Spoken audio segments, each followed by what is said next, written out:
ঈদের দ্বিতীয় দিনে রাজধানীর বিনোদন কেন্দ্রগুলোতে রয়েছে দর্শনার্থীদের ভিড়। বিশেষ করে পরিবার নিয়ে অনেকে ঘুরতে গেছেন মিরপুরের চিড়িয়াখানায়। দর্শনার্থীদের একটি বড় অংশ শিশু, কিশোর কিশোরীদের সংখ্যাও উল্লেখযোগ্য। বান্ডেল থাকলে প্রতি সেনমানিতে টাকা বাঁচবে। বিকাশ সেনমানি বান্ডেল কিনে জিতুন প্রতি লেনদেনে। ঈদের দ্বিতীয় দিনের উদযাপন বিষয়ে আরো বিস্তারিত জানাতে এই মুহূর্তে সিলেট থেকে যোগ দিয়েছেন সহকর্মী রানা মজুমদার। রানা, ঈদের দ্বিতীয় দিনে এসে দর্শনার্থী বা সাধারণ মানুষ আসলে কোন কোন জায়গাগুলোতে বেশি ভিড় করছেন এবং শিশু কিশোরদের উপস্থিতি কেমন সেখানে?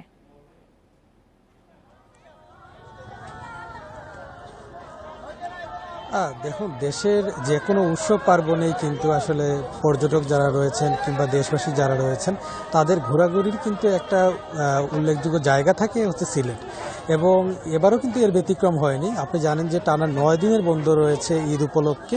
তো সেক্ষেত্রে এই ঈদকে ঘিরে সিলেটে কিন্তু বিপুল সংখ্যক পর্যটক এসেছেন, এবং সিলেটের যারা জেলা প্রশাসন রয়েছে, পাশাপাশি চেম্বার যারা রয়েছে কর্মকর্তারা, পাশাপাশি ব্যবসায়ী যারা রয়েছেন হোটেল মোটেলের, তাদের সঙ্গে আমরা কথা বলেছিলাম।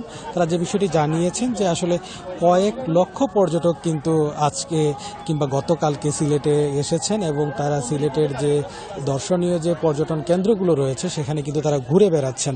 এবং আমরা এই মুহূর্তে রয়েছি সিলেটের যে লাক্কাতুরা স্টেডিয়াম যেটি রয়েছে সেই স্টেডিয়াম সংলগ্ন যে চা বাগান সেখানে, এবং এখানেও কিন্তু আপনি নিশ্চয়ই দেখতে পাচ্ছেন ক্যামেরার পর্দায় যে হাজার হাজার পর্যটক কিন্তু এখানে এসেছেন, এবং এরা সবাই কিন্তু আসলে দেশের নানা জায়গা থেকে এসেছেন। আমরা বেশ কয়েকজন পর্যটকের সাথে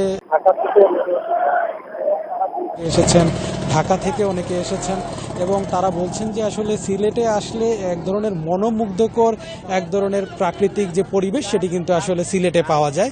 এবং শুধুমাত্র আসলে এই যে লাক্কাতুরা চা বাগান সেটি না, তারা অনেকেই বলছেন যে তারা কিন্তু গতকালকে জাফলংয়ে গিয়েছেন, অনেকে সাদা পাথর গিয়েছেন, বিছানাকান্দিতে গিয়েছেন, এবং সাদা পাথর, জাফলং, বিছানাকান্দি এই যে জায়গাগুলো সেখানেও কিন্তু আসলে পাহাড় এবং জলের যে মিতালি সেটিও কিন্তু সেখানে পাওয়া যায়।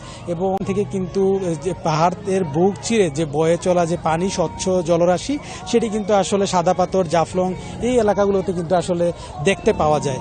এবং এই যে জায়গাটিতে বর্তমানে আমরা রয়েছি সেখানে কিন্তু আসলে যথেষ্ট পরিমাণ আইন শৃঙ্খলা রক্ষাকারী বাহিনীর সদস্যদেরকে মোতায়েন করা হয়েছে।